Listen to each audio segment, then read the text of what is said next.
आपला देश नेमका चालतो कसा?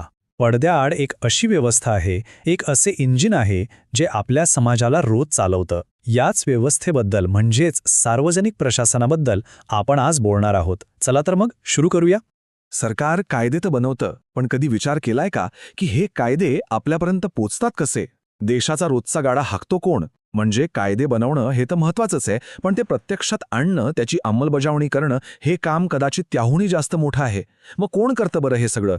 आणि याच प्रश्नाचं उत्तर आहे सार्वजनिक प्रशासन. हीच ती यंत्रणा आहे जी सरकारची धोरणं आणि कायदे कागदावरून प्रत्यक्षात जमिनीवर उतरवते. सोप्या भाषेत सांगायचं तर लोकांची सेवा करणं आणि देशाचा कारभार सुरळीत चालवणं हेच याचं मुख्य काम आहे. बरं, मग प्रशासन म्हणजे नेमकं काय? कुठून आला हा शब्द? चला थोडं मुळापर्यंत जाऊया, कारण कोणत्याही मोठ्या गोष्टीचा अर्थ तिच्या नावातच दडलेला असतो. हा जो ॲडमिनिस्ट्रेशन शब्द आहे ना, तो मुळात लॅटिन शब्दांमधून आलाय. ॲड आणि मिनिस्ट्रारे. आणि याचा अर्थ काय?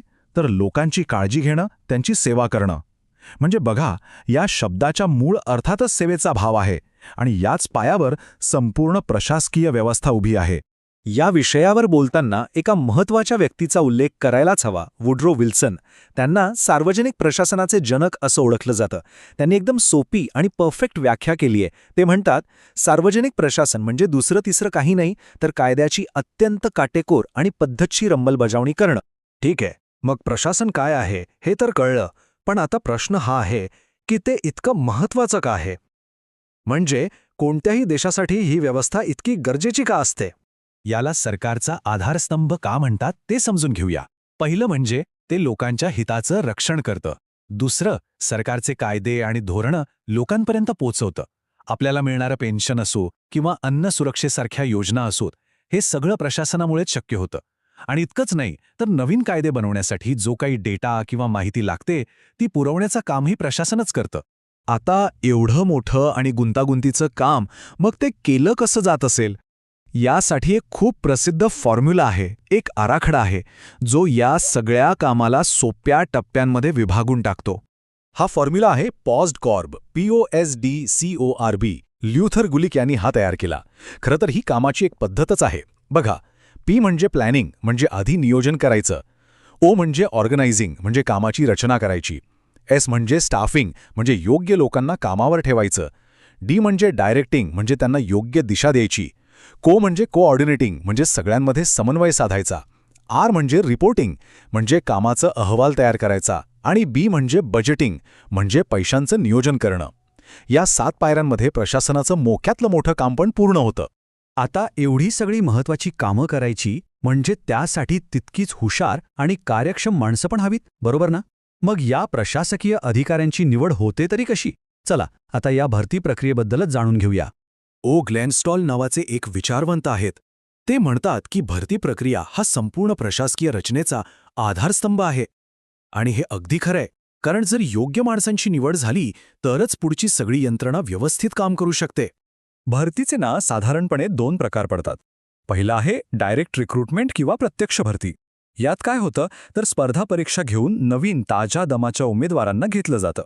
आणि दुसरा प्रकार आहे इनडायरेक्ट रिक्रुटमेंट, म्हणजे अप्रत्यक्ष भरती. यात जे लोक आधीपासूनच सेवेत आहेत त्यांनाच त्यांच्या कामाच्या आणि अनुभवाच्या जोरावर प्रमोशन दिलं जातं. आपल्या भारतातही भरती प्रक्रिया पार पाडण्याची जबाबदारी काही अत्यंत महत्त्वाच्या घटनात्मक संस्थांकडे आहे. केंद्र सरकारच्या अधिकाऱ्यांसाठी आहे UPSC, म्हणजेच केंद्रीय लोकसेवा आयोग, आणि प्रत्येक राज्याचा पातळीवर काम करतो SPSC, म्हणजेच राज्य लोकसेवा आयोग. UPSC विषयी थोडक्यात सांगायचं झालं तर ही एक घटनात्मक संस्था आहे जिचा उल्लेख थेट आपल्या संविधानाच्या कलम 315 मध्ये आहे. यामध्ये एक अध्यक्ष आणि साधारणपणे 10 सदस्य असतात. आणि यांची नियुक्ती कोण करतं तर थेट भारताचे राष्ट्रपती. यांचा कार्यकाळ असतो 6 वर्षांचा किंवा वयाची 65 वर्ष पूर्ण होईपर्यंत. आता IAS आणि IPS सारखी जी मोठी पदं आहेत त्यासाठी UPSC जी परीक्षा घेते ती देशातल्या सगळ्यात कठीण परीक्षांपैकी एक मानली जाते. त्याचे 3 मुख्य टप्पे असतात. पहिली असते प्रिलिम्स, म्हणजे पूर्व परीक्षा. ती पास झालात की मग मेन्स, म्हणजे मुख्य परीक्षा. आणि हे दोन्ही टप्पे पार केले की मग शेवटचा टप्पा येतो, तो म्हणजे पर्सनॅलिटी टेस्ट किंवा मुलाखत. आता जसं केंद्राच्या पातळीवर UPSC काम करते, अगदी त्याच धर्तीवर प्रत्येक राज्याचा स्वतःचा लोकसेवा आयोग असतो.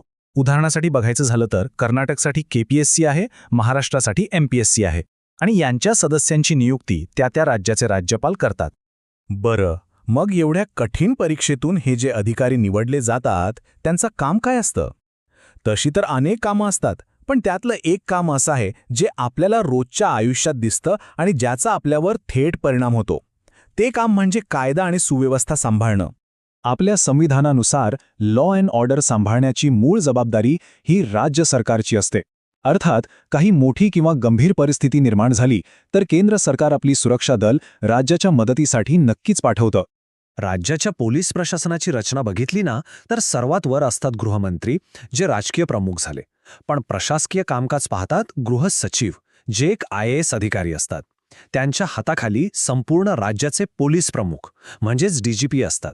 आणि हीच साखळी मग जिल्ह्याच्या एसपींपासून ते पोलीस स्टेशनच्या प्रमुखांपर्यंत म्हणजे PSI पर्यंत खाली येते. आणि जाता जाता एक महत्त्वाची गोष्ट, कधी पोलीस स्टेशनमध्ये आपण एखाद्या घटनेची तक्रार करायला जातो तेव्हा जी पहिली आणि सगळ्यात महत्त्वाची कायदेशीर पायरी असते तिलाच प्रथम माहिती अहवाल म्हणजेच FIR म्हणतात. हे नाव आपण सगळ्यांनीच ऐकलं असेल.